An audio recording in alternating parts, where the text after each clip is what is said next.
नमस्कार, जय हिंद। कैसे हैं आप सब? आई होप कि आप सभी लोग अच्छे होंगे और प्रिपरेशन भी बहुत अच्छे तरीके से आप सबों की हो रही। आज की इस क्लास में हम देखने वाले हैं 25 से 26 जनवरी 2024 के करंट अफेयर्स के प्रश्नों को, जिसमें बिहार राष्ट्रीय अंतर्राष्ट्रीय तीनों घटनाओं का संग्रह।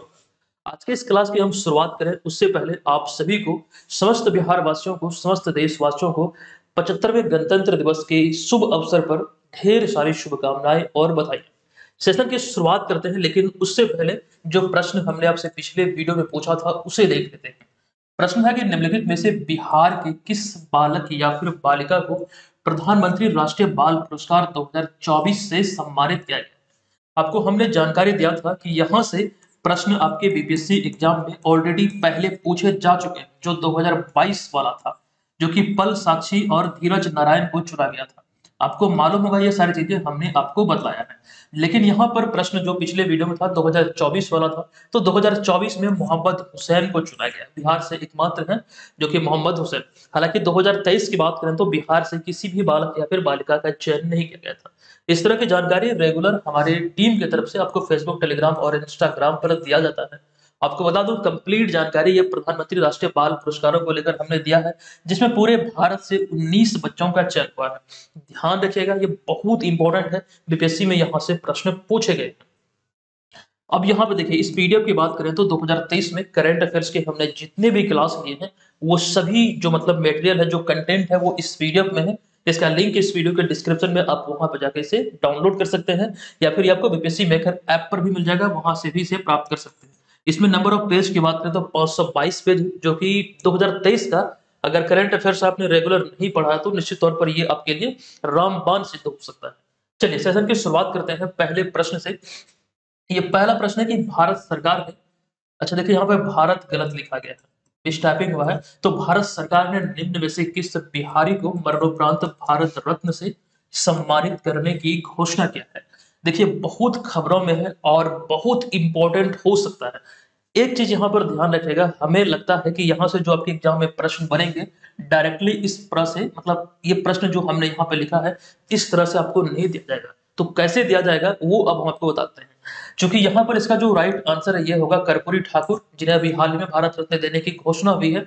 तो एग्जाम में जो आपके प्रश्न बनेंगे, कर्पूरी ठाकुर से संबंधित कोई भी तथ्य पूछ लिया जा सकता है। पिछले कुछ वर्षों का अनुभव बताता है कि जो चीजें खबरों में रही, खास करके बिहार में मिलते जुलते फैक्ट पूछे गए। तो इस चीज को लेकर आप तैयार रहिएगा। कर्पूरी ठाकुर को भारत रत्न के लिए चुना गया है, लेकिन कर्पूरी ठाकुर से संबंधित प्रश्न एग्जाम में बने, कुछ चीजें हमने यहाँ पर अपनी तरफ से ऐड किया है, वो देख लेते हैं। सबसे पहले बात करें जननायक। देखिए, इनकी अगर हम बात करें, इन्हें जननायक क्यों कहा जाता है? जैसे कि जयप्रकाश नारायण को लोक नायक के नाम से संबोधित किया जाता है, और उसके बाद श्री कृष्ण सिंह को बिहार केसरी। तो यहाँ पर जो जननायक शब्द का प्रयोग किया गया है, तो उनकी कह सकते हैं एक प्रकार की लोकप्रियता के कारण ही इन्हें जननायक कहा जाता है।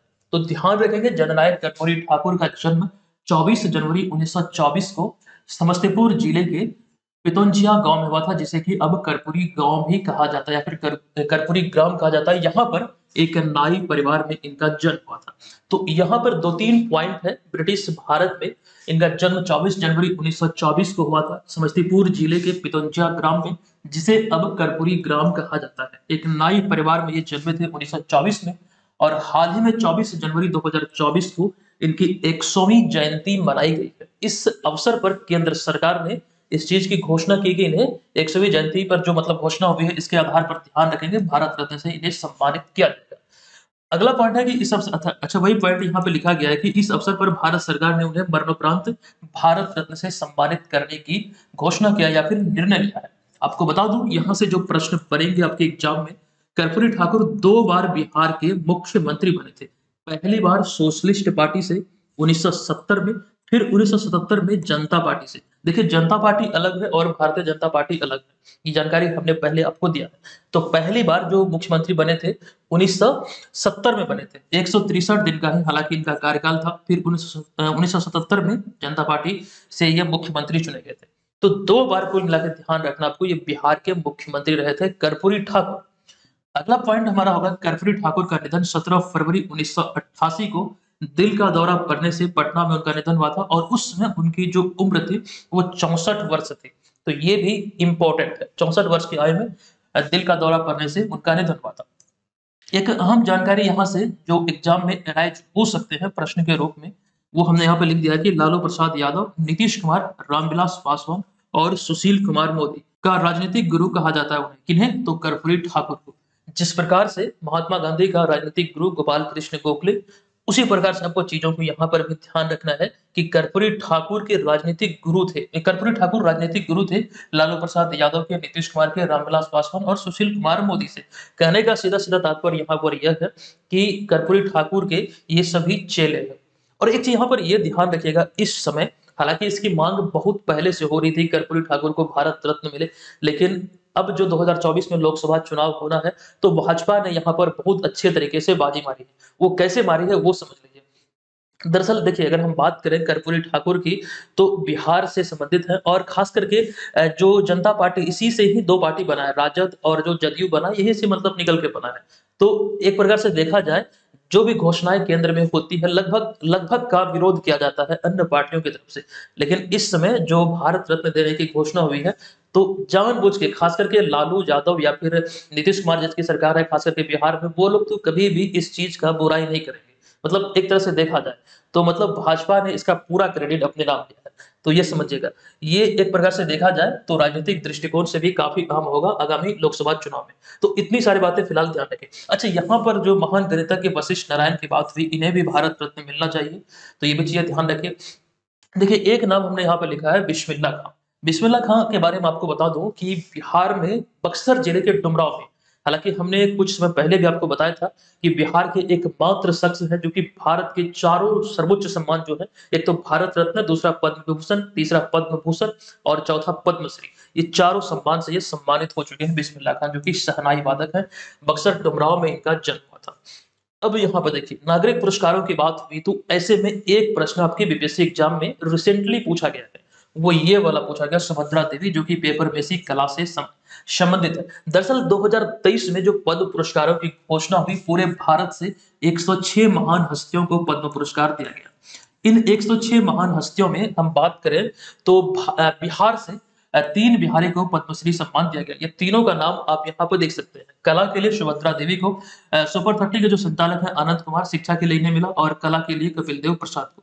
ये नाम यहाँ पे देख सकते हैं, और ये वाला आपके एग्जाम में पूछा गया था। तो ध्यान रखेंगे 2023 में जिन 106 महान हस्तियों को चुना गया पद्म पुरस्कारों के लिए, इनमें 3 बिहारी थे, और ओवरऑल बात करें तो 6 को पद्म विभूषण, 9 को पद्म भूषण और 91 को पद्मश्री अवार्ड से सम्मानित किया गया।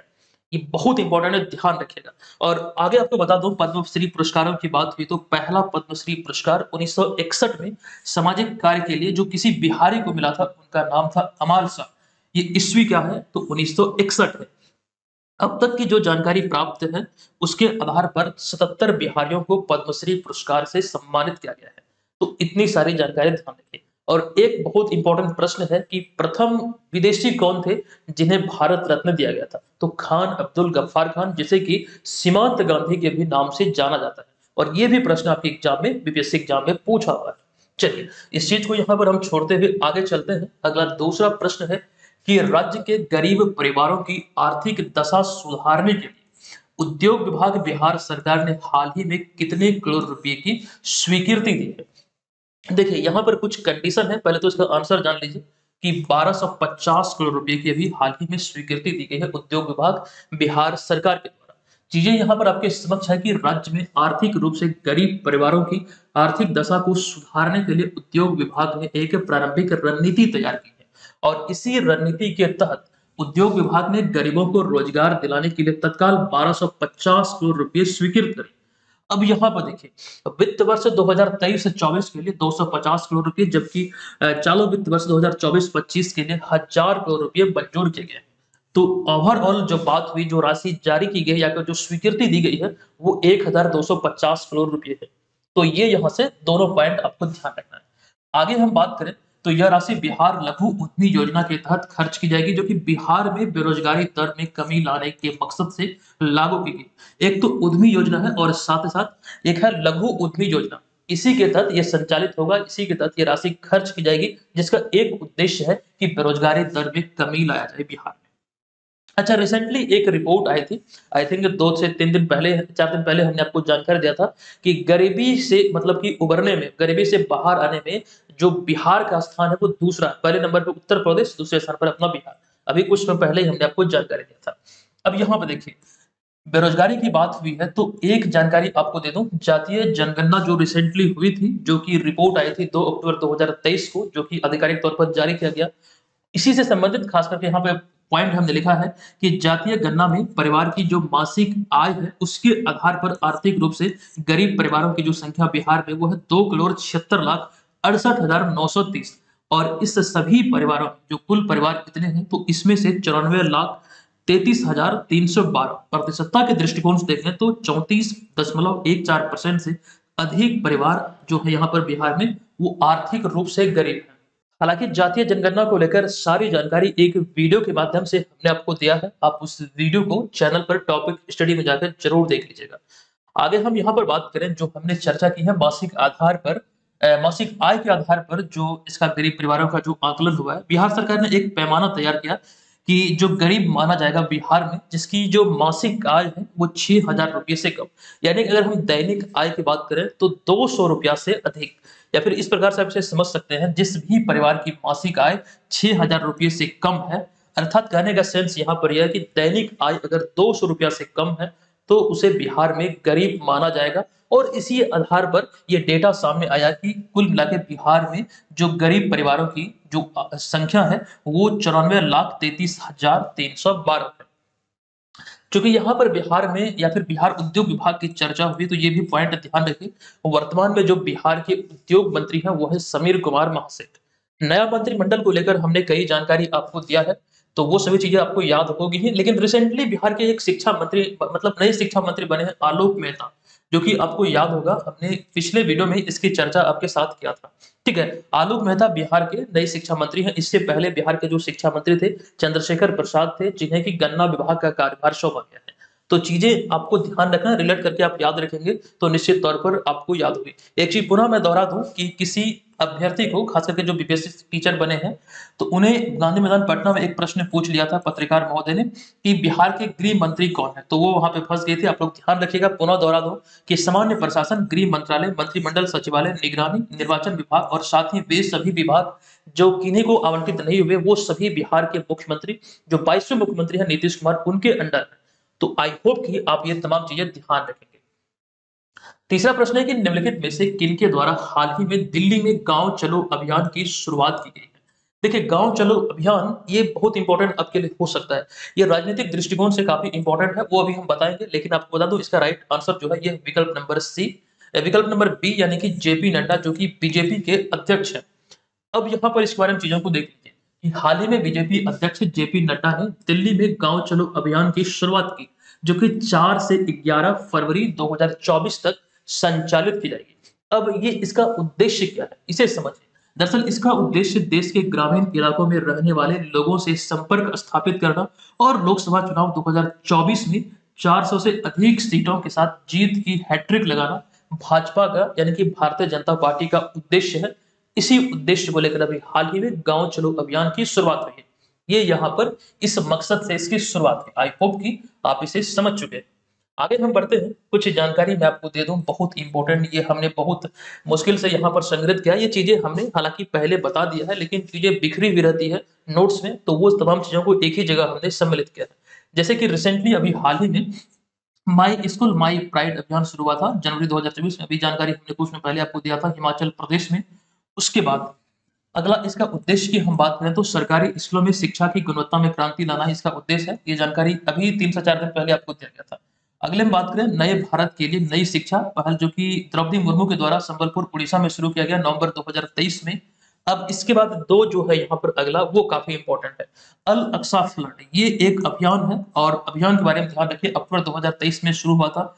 हमास ने इजराइल के खिलाफ अपने ऑपरेशन को नाम दिया था। देखिए, ये आपको यहाँ पर ध्यान रखना है, ये जानकारी ऑलरेडी हमने विस्तृत तौर पर आपको दिया है। जो हमास और इजराइल का युद्ध चल रहा है या फिर जो मतलब जंग हुई, तो इसमें इसके खिलाफ, यानी कि हमास ने इजराइल के खिलाफ अपने ऑपरेशन को नाम दिया था। लेकिन इसके जवाब में अगर हम बात करें तो शॉर्ट्स ऑफ आयरन नाम दिया था। किसने? तो हमास के खिलाफ इजराइल ने अपने अभियान को। तो अगर आपसे पूछा जाए कि सोर्स ऑफ आयरन क्या है, तो हमास के खिलाफ इजराइल का अभियान था। और इस तरह से चीजें आपको ध्यान रखना जो हमने सम्मिलित तौर पर यहाँ पर आपके समक्ष रखा है। करंट अफेयर्स को चेन बना के याद रखेंगे, पढ़ेंगे तो निश्चित तौर पर आपको फायदा होगा। ज्यादा बोझ लेने की आवश्यकता नहीं है, थोड़ा थोड़ा पढ़िए और एकदम से डेली बेसिस पर चलते रहिए, निश्चित तौर पर तैयारी बेहतर होगी। तो ये प्रश्न है कि किस तिथि को जनवरी 2023 में प्रधानमंत्री नरेंद्र मोदी ने सूर्योदय योजना की शुरुआत की। अच्छा, आप सभी जानते हैं कि 22 जनवरी 2024 को अयोध्या में प्रभु श्री राम मंदिर का जो प्राण प्रतिष्ठा हुआ है, तो इसके बाद कुछ समय पश्चात अभी प्रधानमंत्री नरेंद्र मोदी ने 22 जनवरी को ही ये योजना की शुरुआत की। वही जानकारी यहाँ पर लिखा गया है कि 22 जनवरी 2024 को अयोध्या में प्रभु श्री राम मंदिर की प्राण प्रतिष्ठा के बाद पीएम नरेंद्र मोदी ने प्रधानमंत्री सूर्योदय योजना की शुरुआत की। अगला पॉइंट है कि केंद्र सरकार की यह योजना रूफटॉप सोलर पैनल से संबंधित है। साथ ही आप ये भी ध्यान रखेंगे इस योजना के तहत देश के करोड़ों लोगों के घरों पर सोलर प्लांट लगाया जाएगा। शुरुआती चरण में जो ये लक्ष्य रखा गया है, ये 1 करोड़ से अधिक घरों पर ये सोलर प्लांट लगाया जाना ये लक्ष्य है। और ये जो नाम दिया गया है, ये प्रधानमंत्री सूर्योदय योजना नाम दिया गया है, जो कि रूफटॉप सोलर पैनल से संबंधित है। और इस योजना का उद्देश्य गरीब तथा मध्यम वर्ग के लोगों के बिजली के बिल को कम करना है, जिसको लेकर अभी हाल ही में इसकी शुरुआत किया गया है। और इस योजना का लाभ वैसे भारतीयों को मिलेगा जिनकी जो वार्षिक आय है वो 1 या फिर 1.5 लाख रुपए से ज्यादा नहीं, यानी कि 1 लाख रुपए या फिर 1.5 लाख रुपए से ज्यादा नहीं होने चाहिए उनकी वार्षिक आय। तो ये चीज यहाँ पर ध्यान रखें। अच्छा, हमारे वीडियोज में कंटेंट बहुत होते हैं, जिस वजह से मैं इतना फास्ट फास्ट चलता हूँ, फास्ट फास्ट बताता हूँ, उसके बाद भी वीडियो 40 मिनट का तकरीबन बन जाता है। अगर आप लोगों के पास इसका कोई समाधान है, कोई सॉल्यूशन है, तो आप लोग बताइएगा कि वीडियो को हम कैसे छोटा कर सकें, वीडियो का जो ड्यूरेशन है वो कैसे हम आधे घंटे से कम कर सकें। मैं कितनी भी कोशिश करूं, कितनी भी तेजी तेजी से चीजों को बताऊं, क्योंकि मैं कम अगर बताता हूं तो मुझे संतुष्टि नहीं होती। तो अगर कोई समाधान है, जो भी मतलब आपको लगे, आप लोग कमेंट बॉक्स में मुझे जरूर बताइए, ठीक है? उस पर हम अमल करेंगे। मैं चाहता हूं कि 30 मिनट से कम का वीडियो बने, कितना भी कोशिश कर लो 30 मिनट से कम नहीं होता, वो मतलब ज्यादा ही हो जाता है। तो कोई समाधान है तो आप लोग जरूर बताइएगा। फिलहाल यहाँ पर ये चीजें आपको ध्यान रखना है। आगे चलिए 5वें प्रश्न पे। इस वर्ष 2024 में नई दिल्ली के कर्तव्य पथ पर गणतंत्र दिवस परेड में कुल कितनी झांकियां शामिल हुई? देखिए, काफी इंपॉर्टेंट है। इसका जो राइट आंसर ये विकल्प नंबर ए, यानी कि 26 झांकियां यहाँ पर शामिल हुई थी, यानी कि 26 झांकियां निकाली गई। इनसे संबंधित तथ्यों की बात करें तो नई दिल्ली के कर्तव्य पथ, अच्छा कर्तव्य पथ को ही पहले किंग्स वे यानी कि राजपथ कहा जाता था, आप सभी को मालूम है। तो कर्तव्य पथ पर गणतंत्र दिवस परेड में इस वर्ष 2024 में कुल 26 झांकियां निकाली गई। इन 26 झांकियों की बात करें तो आपको ध्यान रखना है, जिनमें राज्यों और केंद्र शासित प्रदेशों की 16 तथा मंत्रालय विभाग तथा संगठनों की 10 झांकियां इसमें शामिल थी। अच्छा, जिन राज्य या फिर केंद्र शासित प्रदेश की 16 झांकियां निकाली गई, उन राज्यों में बात करें तो आपको बता दूं अरुणाचल प्रदेश, हरियाणा, मणिपुर, मध्य प्रदेश, उड़ीसा, छत्तीसगढ़, राजस्थान, महाराष्ट्र, आंध्र प्रदेश, लद्दाख, तमिलनाडु, गुजरात, मेघालय, झारखंड, उत्तर प्रदेश और तेलंगाना की झांकियां शामिल थी। बिहार की झांकी इसमें शामिल नहीं है, ये आप यहाँ पर ध्यान रखें। तो राज्य और केंद्र शासित प्रदेश दोनों को मिला के 16 और उसके बाद मंत्रालय विभाग तथा संगठनों को मिला के देखें तो कुल मिलाकर 10, तो टोटल 26 झांकियां यहाँ पर निकाली गई। और ये सभी झांकियां विकसित भारत थीम पर आधारित थी। और मोस्ट इंपोर्टेंटली आपको ये भी ध्यान रखना है कि फ्रांस के राष्ट्रपति इमैनुअल मैक्रोन जो कि 75वें गणतंत्र दिवस परेड के मुख्य अतिथि थे, जो कि शामिल हुए। काफी इंपॉर्टेंट है, इस तरह के प्रश्न पूछे जाते हैं। अच्छा, ये जो गणतंत्र दिवस समारोह आयोजित हुआ, ये भी आपको ध्यान रखना है, इस वर्ष 26 जनवरी को आयोजित होने वाला ये कार्यक्रम नारी शक्ति पर आधारित है। तो ये तमाम चीजें फिलहाल यहाँ से ध्यान रखें। इन सबों में ये तो एक इंपॉर्टेंट है ही कितनी झांकी निकाली गई, ये भी इंपॉर्टेंट है कि फ्रांस के राष्ट्रपति जो इमैनुअल मैक्रोन है, ये 75वें गणतंत्र दिवस परेड के मुख्य अतिथि थे। अच्छा, गणतंत्र दिवस परेड के मुख्य अतिथि को लेकर कुछ जानकारी हमने यहाँ पर एक्स्ट्रा आपके समक्ष रखा है, देखिए समझिए, ये आपके लिए इंपॉर्टेंट हो सकते हैं। जैसे कि यहाँ पर हमने पहला पॉइंट लिखा है कि इंडोनेशियाई राष्ट्रपति सुकर्नो भारत के पहले गणतंत्र दिवस परेड, जो कि राजपथ पर नहीं, यहाँ पर हमने इंडिकेट किया ये राजपथ पर उस समय आयोजित नहीं हुआ था। तो पहला जो गणतंत्र दिवस परेड था, उस समारोह में ये पहले मुख्य अतिथि थे इंडोनेशिया के राष्ट्रपति सुकर्नो, जिन्हें कि आप यहाँ पर इस तस्वीर में देख सकते हैं। आई होप कि आप ये याद रखेंगे। तो उसके बाद यहाँ पर दूसरा पॉइंट है कि राजपथ पर पहली बार 1955 में ये कह सकते हैं गणतंत्र दिवस की परेड आयोजित हुई थी, जिसमें मुख्य अतिथि के तौर पर पाकिस्तान के गवर्नर जनरल मलिक गुलाम मोहम्मद को बुलाया गया था। कब? तो 1955 में 1955, ये आप ध्यान रखें। अगला पॉइंट है कर्तव्य पद को पहले राजपद के नाम से जाना जाता था, ठीक है, यानी कि किंग्स वे। चलिए अब यहाँ पर कंप्लीट वो सूची देख लेते हैं रिसेंटली कुछ वर्षों के मुख्य अतिथियों की जो कि गणतंत्र दिवस परेड में मुख्य अतिथि के तौर पर भारत आए। देखिए 2019 में राष्ट्रपति सिरिल रामफोसा जो कि दक्षिण अफ्रीका के राष्ट्रपति, 2020 में ब्राजील के राष्ट्रपति जायर बोल्सोनारो, 2021 में कोई मुख्य अतिथि नहीं थे, कोरोना संक्रमण या फिर कोरोना महामारी चल रहे थे, 2022 में भी कोई मुख्य अतिथि नहीं थे, जबकि 2023 की बात करें तो मिस्र के राष्ट्रपति अब्देल फतह अल सीसी ये मुख्य अतिथि थे। 2024 को लेकर हमने जानकारी दिया कि फ्रांस के राष्ट्रपति इमैनुअल मैक्रोन जो कि मुख्य अतिथि के तौर पर है, जिन्हें आप यहाँ पर इमैनुअल मैक्रोन को देख सकते हैं। तो ये सारी चीजें जो है एग्जाम में पूछे जाने योग्य है। कई छात्रों को ये लग रहा होगा कि 2019 वाला सर एग्जाम में नहीं पूछा जा सकता है। मान लीजिए अगर ये पूछ लिया गया, जो रिसेंटली एग्जाम हुए हैं, जो पिछला प्रश्न मतलब पिछले वर्षों के करंट अफेयर्स खास करके पुराने पुराने करंट अफेयर्स भी पूछे गए, तो आपको बड़ा अफसोस होगा। थोड़ा सा समय लगेगा, 4 से 5 ही है जिसे कि आपको रट लेना है। ठीक है, आगे बढ़ते हैं और आप सभी को बता दूं कि इस वर्ष हम लोग 75वां गणतंत्र दिवस सेलिब्रेट कर रहे हैं। एक कमेंट आया था जिसमें 74वां लिखा गया था, आप लोग सुधार कर लीजिएगा। हम लोग 75वां गणतंत्र दिवस इस वर्ष सेलिब्रेट कर रहे हैं। और एक इंपॉर्टेंट जानकारी यह है कि 24 जनवरी 2024 को हाल ही में उत्तर प्रदेश का 75वां स्थापना दिवस मनाया गया है। तो दोनों चीजें आपको यहाँ पर ध्यान रखना है। तो इस गणतंत्र दिवस के अवसर पर आप सभी के लिए बीपीएससी मेकर ऐप पर एक खास ऑफर है। ऑफर की बात करें तो आपको बता दूं, ये ऑफर आपके 2 कोर्स में एप्लीकेबल है। ये 2 कोर्स कौन कौन से हैं वो जान लीजिए। पहला जो बीपीएससी ट्री वाला कोर्स है, जो बीपीएससी शिक्षक भर्ती वाला कोर्स, और साथ ही साथ जो यहाँ पर आप देख रहे हैं 70वीं बीपीएससी, ये दोनों कोर्स है जो आपको दिख रहा है स्क्रीन पे। ये दोनों कोर्स में ये ऑफर एप्लीकेबल है। ऑफर का लाभ लेने के लिए जब आप कोर्स को परचेज करेंगे तो वहां पर ये प्रोमो कोड अप्लाई करेंगे IND75, ठीक है। तो आपको बता दूं ये जो कोर्स है इसकी जो फी है, एक्चुअल फी, ये आप देख रहे हैं बहुत अधिक है, लेकिन ये प्रोमो कोड जब अप्लाई करेंगे तो ये कोर्स की जो फी हो जाएगी वो हो जाएगी 199 रुपये, केवल और केवल 12 माह के लिए। लेकिन इसमें एक कंडीशन यह है कि ऑफर जो है ये 27 जनवरी 2024 मध्य रात्रि तक ही आपके लिए उपलब्ध है, ठीक है। तो जितने भी छात्र इच्छुक हैं जरूर इस, देखिए इसमें हमने कोई लिमिटेशन नहीं रखा है कि 500 छात्रों के लिए, 1000 छात्रों के लिए, बल्कि जितने भी छात्र इच्छुक हैं जो इंतजार कर रहे थे ऑफर का, आप लोग जरूर कोर्स को ज्वाइन कीजिएगा। इसकी विशेषता हम यहाँ पर थोड़ा सा आपको बता दें, इसमें आपको केवल और केवल 199 रुपये में 12 माह की अवधि के लिए सिलेबस आधारित नोट्स मिलेगा। सारे सब्जेक्ट का नोट्स इसमें होंगे। बिहार जीके का एक स्पेशल नोट्स देंगे जिससे आपकी तैयारी एकदम से कंप्लीट हो जाएगी। आपको बिहार की कोई भी प्रारंभिक परीक्षा जो होंगी वहां पर आपको भरपूर हेल्प करेगा। अगला जो हमारा है ये करंट अफेयर्स का पैकेज है। करंट अफेयर्स के जितने भी मटेरियल हैं जो खास करके आपके छूट चुके हैं 2023 वाला भी, वो सभी मिल जाएगा। और अगर मान लीजिए आज आप ज्वाइन करते हैं तो अगले 1 वर्ष तक सारा मटेरियल इसी में आपको मिलता रहेगा। अगला हमारा है test series. Test series 2 format में है, 2 तरीके से। एक तो है टेस्ट सीरीज फुल लेंथ जिसकी संख्या 40 होगी, और एक है सेक्शनल टेस्ट जिसकी संख्या 90 होगी। तो कुल मिला के 130 प्लस टेस्ट यहाँ पर फ्रेश टेस्ट आपके एग्जाम के लिए आपको मिलेंगे। अगला है प्रीवियस ईयर पेपर, जो कि प्रीवियस वर्षों का जो प्रश्न पत्र है वो यहाँ पर 2 फॉर्मेट में आपको मिलेगा, एक पीडीएफ और एक ऑनलाइन टेस्ट। तो निश्चित तौर पर ये एक नाम मात्र की फी है, इस पर आप इस कोर्स को ज्वाइन कीजिए, भरपूर फायदा होगा।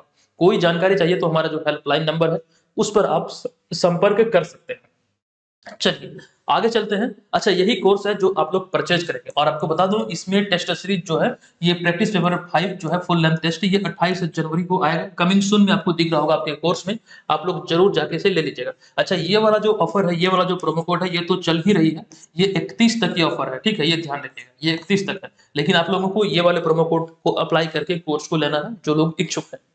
चलिए अगला प्रश्न, हाल ही में खबरों में रहा ममनी क्या है। ममनी जो कि अभी हाल ही में ये खबरों में है, ये आखिर है क्या? तो दरअसल ये एक महोत्सव का नाम। तो विकल्प नंबर डी यहाँ पर इस प्रश्न का राइट आंसर होगा। आपको बता दूं कि ममनी हाल ही में केंद्र शासित प्रदेश लद्दाख में मनाया गया एक महोत्सव है, जिसे कि जातीय खाद्य उत्सव के भी रूप में जाना जाता है। तो संबंधित है, यह लद्दाख से, केंद्र शासित प्रदेश लद्दाख से ही ये संबंधित है। यह कारगिल लद्दाख के सबसे प्रतिष्ठित त्योहारों में से एक है। और साथ ही आपको ये भी ध्यान रखना है, इसे मनाने का उद्देश्य यहाँ की पर्यटन स्थल, संस्कृति, विरासत, सभ्यता और परंपराओं को बढ़ावा देना है, जिसको लेकर अभी हाल ही में यहाँ पर ये मनाया गया है। अब लद्दाख में मनाए जाने वाले कुछ प्रमुख त्योहार जो है या फिर उत्सव जो है, 2-3 बहुत इंपॉर्टेंट है जो कई बार एग्जाम में पूछे गए हैं। उनमें से एक जो नाम है वो है हेमिस महोत्सव, जो कि हेमिस बर्ड का नाम पर एक वार्षिक उत्सव है। और आपको ये भी ध्यान रखना है, इसके अतिरिक्त एक है लोसार महोत्सव या फिर लोसर महोत्सव। कई जगहों पर लोसार दिखेगा, कई जगहों पर लोसर। तो इसे तिब्बती नव वर्ष के रूप में जाना जाता है। और आपको साथ में ये भी ध्यान रखना है, अच्छा एक चीज यहाँ पर, ये जो तिब्बती नव वर्ष का प्रतीक है, यहाँ पर लोसर महोत्सव ज्यादा इंपॉर्टेंट है, ये वाला ज्यादा पूछा गया है, तो ये ध्यान रखिए। अच्छा यहाँ पर लद्दाख की बात हुई तो लद्दाख के लेह में भारत का सबसे ऊंचाई पर स्थित फुटबॉल स्टेडियम बनाया गया, जिसकी ऊंचाई जो 11,000 फीट है। और ये बहुत ज्यादा खबरों में रहा था, और बीपीएससी एग्जाम में लगभग सभी सेट में आप ये देखेंगे कि लद्दाख या फिर जम्मू कश्मीर से संबंधित एक प्रश्न कॉमन रूप से होता है, चाहे वो कोई भी प्रश्न हो जो हाल ही के दिनों में घटित हुए हैं, एक प्रश्न कॉमन रूप से पूछा जाता है जम्मू कश्मीर और लद्दाख से संबंधित, तो उस पर ध्यान रखिएगा। तो अब यहाँ पर हमारा अगला 7वां जो प्रश्न है वो है कि उत्तर प्रदेश सरकार द्वारा 24 जनवरी को राज्य स्थापना दिवस के अवसर पर निम्न में से किन्हें उत्तर प्रदेश गौरव सम्मान से सम्मानित किया गया है। देखिए, एक लाइव क्लास में जो करंट अफेयर्स का लाइव क्लास हुआ था वहां पर हमने आपको इसके बारे में जानकारी दिया था थोड़ा सा, कि अभी रिसेंटली उत्तर प्रदेश का 75वां स्थापना दिवस मनाया गया, और इसी अवसर पर उत्तर प्रदेश गौरव सम्मान से डॉक्टर रितु कारिथल, जो कि एक वैज्ञानिक है, और कानपुर के उद्यमी नवीन तिवारी, दोनों को संयुक्त तौर पर अभी उत्तर प्रदेश गौरव सम्मान से सम्मानित किया गया। तो विकल्प नंबर डी यहाँ पर इस प्रश्न का करेक्ट आंसर हो जाएगा। आपको बता दूं कि उत्तर प्रदेश स्थापना दिवस 24 जनवरी को मनाया जाता है, और अगर हम स्थापना की बात करें तो 24 जनवरी 1950 को उत्तर प्रदेश अस्तित्व में आया था। अगला पॉइंट है कि इस वर्ष 2024 में 75वां स्थापना दिवस मनाया गया है। एक चीज यहाँ पर ये ध्यान रखेंगे, अगर हम बात करें रिपब्लिक डे की, तो हमारा भारत इस वर्ष 75वां रिपब्लिक डे सेलिब्रेट कर रहा है, गणतंत्र मतलब गणतंत्र दिवस की यहाँ पर हम बात कर रहे हैं। उसके बाद यहाँ पे हम अगले पॉइंट में बात करें, जो कह सकते हैं उत्तर प्रदेश का जो स्थापना दिवस मनाया गया, इसका थीम क्या है। थीम अर्थात विषय की बात करें तो उत्तर प्रदेश की समृद्ध सांस्कृतिक विरासत, ये थीम निर्धारित क्या है। जैसा कि आप सभी जानते हैं कि 22 मार्च को, एक्चुअली 22 मार्च 2023 को जो बिहार स्थापना दिवस मनाया गया, जो 111वां स्थापना दिवस था बिहार का, पश्चिम बंगाल से अलग होकर 22 मार्च 1912 को बिहार अस्तित्व में आया था। तो ऐसे में आप ये ध्यान रखेंगे, इसका थीम जो हमने बताया था यह था युवा शक्ति बिहार की प्रगति, जो कि आपको मालूम होगा जो बिहार सरकार की महत्वाकांक्षी योजना है 7 निश्चय पार्ट 2। एक तो पार्ट 1 2015 से संचालित हुई 2020 तक, और अभी जो वर्तमान में संचालित है 2020 से, ये है इसका फेज 2। इसी के तहत ये निहित है युवा शक्ति बिहार की प्रगति। चलिए अगला पॉइंट है कि इस अवसर पर अवध शिल्पग्राम में 24 जनवरी से 4 फरवरी तक शिल्पोत्सव का आयोजन किया जा रहा है। इस अवसर पर यहाँ पर उत्तर प्रदेश स्थापना दिवस के अवसर पर अगला पॉइंट है कि इसी दौरान राज्य सरकार ने प्रदेश का नाम रोशन करने वाली 2 हस्तियों को उत्तर प्रदेश गौरव सम्मान से सम्मानित किया है। अब ये 2 नाम आप यहाँ पर देख लीजिए, वैज्ञानिक डॉक्टर रितु कारिथल जो कि लखनऊ की है, और कानपुर के उद्यमी नवीन तिवारी, ये दोनों को संयुक्त रूप से सम्मानित किया गया। अच्छा, डॉक्टर रितु कारिथल के बारे में एग्जाम में प्रश्न आपसे पूछे जा सकते हैं। कुछ जानकारी यहाँ पर लिखा गया कि डॉक्टर रितु कारिथल ने भारत की मंगल मिशन में महत्वपूर्ण भूमिका निभाई थी। मिशन मंगल की बात करें तो वे इस मिशन की उप संचालन निदेशक थे, साथ ही चंद्रयान मिशन से भी वे जुड़ी हुई थी। तो ये कुछ शॉर्ट में जानकारी है, फिलहाल ये ध्यान रखिए। रही बात मिशन मंगल की, मिशन चंद्रयान की, ये तमाम जानकारी ऑलरेडी हम आपको दे दिए हैं, आज हम इसे नहीं बताने वाले हैं। फिर कभी इसकी चर्चा होगी तो वहां पर हम आपको एकदम से विस्तार से पुनः बता देंगे। आज हम इसे स्किप करते हुए आगे बढ़ते हैं। अगला 8वां प्रश्न है कि कॉपर की खोज और खनन परियोजनाओं के लिए हाल ही में, कॉपर यानी कि तांबा, तो इसके खोज और खनन परियोजनाओं के लिए हाल ही में भारतीय प्रतिनिधि मंडल को किस देश की यात्रा पर भेजा जाएगा, किस देश की यात्रा पर भेजा जाएगा। तो इसका जो राइट आंसर है विकल्पों के आधार पर करेक्ट आंसर होगा विकल्प नंबर बी, यानी कि जाम्बिया। आपको बता दूं यहाँ पर इसके बारे में कि अफ्रीकी देश जाम्बिया में संभावित तांबा यानी कि कॉपर की खोज और खनन परियोजनाओं को बढ़ावा देने के लिए खान मंत्रालय ने, यानी खान मंत्रालय भारत सरकार ने भारतीय उद्योग प्रतिनिधि मंडल भेजने का अभी हाल ही में निर्णय लिया है। तो ये देश कौन सा है, ये अफ्रीकी देश है जाम्बिया, ये यहाँ पर ध्यान रखें। अब यहाँ पर चूंकि तांबा या फिर कॉपर की बात हुई है तो कुछ जानकारी यहाँ से ध्यान रखेंगे कि तांबा एक विशिष्ट लाल भूरे रंग का एक रासायनिक तत्व है। इसकी खोज लगभग जो कहा जाता है ये 9000 ईसा पूर्व में हुआ था, तभी से मतलब ये प्रचलित है। अच्छा, तांबा के बारे में कई प्रश्न और भी पूछे जा सकते हैं। इसका रासायनिक संकेत क्या है, तो Cu से मतलब इसका जो सिंबल है ये Cu है। इसकी परमाणु संख्या जो है 29 है, परमाणु भार 63.5। साथ ही आपको ये भी ध्यान रखना है, अगर हम बात करें तांबा उत्पादक देशों की, तो दक्षिण अमेरिकी देश एक है चिली। तो ये दुनिया का सबसे अधिक तांबा का जो उत्पादन होता है यही चिली में होता है, ये ध्यान रखिएगा। ये दक्षिण अमेरिकी देश है चिली, यहीं पर दुनिया का सबसे अधिक तांबा का यानी कि कॉपर का उत्पादन होता है। अच्छा, 2020 में जो एक रिपोर्ट आई है, इस रिपोर्ट के आधार पर बात करें तो यहाँ पर कुल 5.7 मिलियन टन तांबा का खनन हुआ। तो ये रही बात यहाँ पर कौन सा देश तांबा उत्पादन में आगे है। लेकिन वहीं पर दूसरी ओर अगर हम बात करें भारत का सबसे बड़ा तांबा उत्पादक राज्य का, तो ये है मध्य प्रदेश। अगले पॉइंट में हम बात करें, एक जानकारी बहुत बार आपके बीपीएससी एग्जाम में पूछा गया है, ये प्रश्न कांसा से संबंधित प्रश्न एग्जाम में कई बार रिपीट हुए हैं। कांसा के बारे में आपको ये ध्यान रखना है, यह एक मिश्र धातु है, यह समान रूप से तांबे और जस्ते से बनाया जाता है। कई बार यह तांबा और टीन से भी निर्मित किया जाता है, लेकिन सामान्यतः तांबा और जस्ता के मिश्रण से ही कांसा बनाया जाता है। तो आई होप कि आप यहाँ पर इन सारी चीजों को ध्यान रखेंगे, आपको इतनी जानकारी यहाँ पर इस प्रश्न से मिलती है। चलिए, अगला नवा प्रश्न है कि नेताजी सुभाष चंद्र बोस के जन्म दिवस को पराक्रम दिवस के रूप में मनाया जाता है, बताएं कि उनका जन्म कब और कहां पर हुआ था। देखिए, नेताजी सुभाष चंद्र बोस को लेकर तो बहुत सारी चीजें एग्जाम में पूछी गई है, हालांकि यहाँ पर जो प्रश्न है इस पर ध्यान दीजिए, और जो पूछा गया है उनका जन्म कहाँ हुआ और कब हुआ था। देखिए, जो विकल्प दिए गए इसके आधार पर इसका राइट आंसर होगा विकल्प नंबर सी, यानी कि 23 जनवरी 1897 को कटक उड़ीसा में। तो यही वो तिथि जो है, ये 23 जनवरी, इस तिथि को पराक्रम दिवस मनाया जाता है। मतलब इनके जन्मदिन के अवसर को चिन्हित करते हुए इनके सम्मान में, नेताजी सुभाष चंद्र बोस के सम्मान में। तो ये सारी बातें यहाँ से फिलहाल आपको यहाँ ध्यान रखना है। अच्छा, आप लोगों ने एक चीज नोटिस किया होगा, हम कई बार आपको कई प्रश्नों में बताते हैं कि ये प्रश्न आपके एग्जाम में पूछा गया है। तो एक चीज यहाँ पर आपको ये समझना है, ऐसा मैं बार बार आपको इसलिए बताता हूँ ताकि ये आपके दिमाग में घूमता रहे, आपके दिमाग में हिट करे, आपको याद रहे कि ये प्रश्न एग्जाम में पूछे गए हैं, तो यहाँ से मिलते जुलते प्रश्न पूछे जा सकते हैं। तो इससे अच्छा ये है कि जो प्रीवियस वर्षों का प्रश्न पत्र है आप लोग उसे देखिए। और एक चीज यहाँ पर ये ध्यान रखिए, अगर पूरा का पूरा नहीं देख सकते तो कम से कम 5 साल का आप जरूर देख लीजिएगा। प्रीवियस जो 5 पेपर है वो आप जरूर देखिए, निश्चित तौर पर आपको फायदा मिलेगा। ये प्रश्न है कि निम्नलिखित में से किसने हाल ही में हांगकांग में आयोजित एशियाई मैराथन चैंपियनशिप 2024 में स्वर्ण पदक अपने नाम किया है। देखिए, इसका जो करेक्ट आंसर यहाँ पर होगा ये हो जाएगा विकल्प नंबर सी, यानी कि मान सिंह। विकल्प नंबर सी इसका करेक्ट आंसर होगा। आपको बता दूं कि जनवरी 2024 में हांगकांग में आयोजित एशियाई मैराथन चैंपियनशिप 2024 का खिताब भारत के मान सिंह ने अपने नाम किया है। अच्छा, ये चीज ध्यान रखिए, 34 वर्ष के हैं मान सिंह और इन्होंने 2 घंटे 14 मिनट और 19 सेकंड के व्यक्तिगत सर्वश्रेष्ठ समय के साथ यह स्वर्ण पदक अपने नाम किया।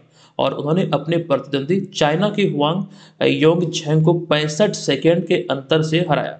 यानी कि हुआंग योंग झेंग जो थे दूसरे स्थान पर रहे, पहले स्थान पर भारत के मान सिंह, जबकि तृतीय स्थान की बात करें तो किर्गिस्तान के तियापकिन इल्या जो कि 2 घंटे 18 मिनट 18 सेकंड के साथ तीसरे स्थान पर रहे। यानी कि कहने का सेंस यहाँ पर यह है कि एशियाई मैराथन चैंपियनशिप 2024 का जो खिताब है ये भारत के मान सिंह ने अपने नाम किया है। अच्छा, महिला वर्ग में बात करें, ये तो रही बात यहाँ पर पुरुषों के बारे में, लेकिन वही भी महिला वर्ग में बात करें तो महिलाओं की स्पर्धा में भारत की अश्विनी जाधव जो कि 2 घंटे 56 मिनट और 42 सेकंड के साथ 8वें स्थान पर रही, ज्योति गावटे जो कि 11वें स्थान पर रही 3 घंटा 6 मिनट 20 सेकंड के साथ। ये चीजें यहाँ पर आप नोट करेंगे। अगले पॉइंट में मान सिंह के बारे में अगर हम बात करें तो इससे पहले मान सिंह ने मुंबई मैराथन 2023 में व्यक्तिगत सर्वश्रेष्ठ 2 घंटे 16 मिनट 58 सेकंड का समय लिया था इस मैराथन में, मुंबई वाले, जो कि 2023 में आयोजित हुआ था। अच्छा, एक जानकारी यहाँ पर अति महत्वपूर्ण आपके लिए हो जाते हैं, इसे ध्यान रखिएगा कि एशियाई मैराथन चैंपियनशिप जीतने वाले जो भारतीय हैं ये मान सिंह दूसरे भारतीय हैं, जो कि अगर हम बात करें इस मैराथन की, एशियाई मैराथन चैंपियनशिप की, तो इससे पहले जो खिताब अपने नाम किया था इनका नाम है गोपी थोनाकल। उसके बाद जो दूसरे भारतीय बने मान सिंह, अर्थात गोपी थोनाकल पहले ऐसे भारतीय हैं जिन्होंने एशियाई मैराथन चैंपियनशिप अपने नाम किया था। 11वां प्रश्न है कि हाल ही में किस बॉलीवुड अभिनेत्री को जॉय अवार्ड्स 2024 में ऑनरी एंटरटेनमेंट मेकर अवार्ड से सम्मानित किया गया है। देखिए, इसका जो राइट आंसर है ये हो जाएगा विकल्प नंबर यहाँ पर बी, यानी कि आलिया भट्ट। आपको इसके बारे में जानकारी दे दूं कि 20 जनवरी 2024 को सऊदी अरब के रियाद शहर में आयोजित जॉय अवार्ड्स 2024 में आलिया भट्ट को ऑनरी एंटरटेनमेंट मेकर्स अवार्ड से सम्मानित किया गया। ये आप ध्यान रखेंगे, सऊदी अरब में रियाद में ये जॉय अवार्ड्स आयोजित हुआ था, यहीं पर आलिया भट्ट को इस सम्मान से सम्मानित किया गया। इसके साथ ही वह यह सम्मान पाने वाली पहली भारतीय महिला बनी है, तो इस लिहाज से ये इंपॉर्टेंट है। अगले पॉइंट में हम बात करें, आलिया भट्ट की यहाँ पर चर्चा हुई 2023 में जितने भी फिल्म पुरस्कार आयोजित हुए हैं लगभग उन सभी में जो बेस्ट एक्ट्रेस का खिताब है वो आलिया भट्ट को मिला है। लगभग में 90% मान के चलिए जितने भी फिल्म पुरस्कार हुए हैं, और सभी का जानकारी हमने आपको विस्तृत तौर पर दिया है। जैसे कि यहाँ पर 69th फिल्म पुरस्कार की बात करें, 69वें नेशनल गेम्स की बात करें, तो इसमें बेस्ट एक्टर का जो खिताब मिला ये अल्लू अर्जुन को मिला पुष्पा द राइज के लिए। किसी साउथ एक्टर को पहली बार राष्ट्रीय फिल्म पुरस्कारों में बेस्ट एक्टर का पुरस्कार मिला था, इस लिहाज से ये पॉइंट इंपॉर्टेंट है। दूसरे स्थान पर हम बात करें बेस्ट एक्ट्रेस की, तो संयुक्त तौर पर आलिया भट्ट को और कृति सेनन को। आलिया भट्ट को गंगूबाई काठियावाड़ी, कृति सेनन को फिल्म मिमी, ये दोनों के लिए संयुक्त रूप से बेस्ट एक्ट्रेस का खिताब इन दोनों को दिया गया। तो इतनी सारी बातें यहाँ से आपको ध्यान रखना है। हालांकि इसको लेकर कंप्लीट जानकारी हमने दिया था, आपको मालूम होगा। चलिए 12वां प्रश्न है कि निम्नलिखित में से कहां हाल ही में अल्कोहल से जेट ईंधन तैयार करने की पहली प्रायोगिक परियोजना का उद्घाटन किया गया है। तो अभी हाल ही में इसका उद्घाटन किया गया पुणे में। विकल्प नंबर डी यहाँ पर इसका करेक्ट आंसर होगा। दरअसल 21 जनवरी 2024 को केंद्रीय पेट्रोलियम और प्राकृतिक गैस मंत्री हरदीप सिंह पुरी ने पुणे में अल्कोहल से जेट ईंधन तैयार करने वाली पहली प्रायोगिक परियोजना का उद्घाटन किया है। फिलहाल इस प्रश्न से इतनी ही जानकारी है जो कि आपको ध्यान रखना है। आज की इस वीडियो को हम यहाँ पर समाप्त करते हैं। अब यहाँ पर हम चलते हैं आज के इस वीडियो के प्रश्न की ओर। ये प्रश्न है कि निम्नलिखित में से कौन हाल ही में 21 जनवरी 2024 को बिहार के नए शिक्षा मंत्री बने हैं। आपको कमेंट बॉक्स में जाना है, हमें विस्तार से बताना है कि इसका राइट आंसर क्या होगा। और जो जानकारी हमने आपको दिया था, जो गणतंत्र दिवस हम लोग सेलिब्रेट कर रहे हैं 75वां गणतंत्र दिवस, इस अवसर पर आप सभी के लिए एक सुपर ऑफर है, एक धमाका ऑफर है जो कि आपको ध्यान रखना है। 27 जनवरी 2024 मध्य रात्रि तक ही ये आपके लिए वैध है। 199 रुपये में हमारे तमाम मटेरियल जो आप यहाँ पर देख रहे हैं, इसके अतिरिक्त जो भी अपकमिंग है और भी कई सारे हैं जो यहाँ पर नहीं लिखे गए हैं, लेकिन आपको ध्यान रखना है कि 199 रुपये में तमाम चीज़ें आपको एप्लीकेशन पे मिल रही है। ठीक है, तो जो लोग इच्छुक हैं जरूर इस कोर्स को परचेज कर लीजिएगा एप्लीकेशन पर जाके। यही वाला कोर्स है जो कि आपको वहां पर परचेज करना है। तो दोस्तों आज के इस वीडियो में इतना ही, मिलेंगे नेक्स्ट वीडियो में। आप लोग कमेंट करके जरूर बताइएगा कि ये वीडियो आपको कैसा लगा। चलिए धन्यवाद, जय हिंद।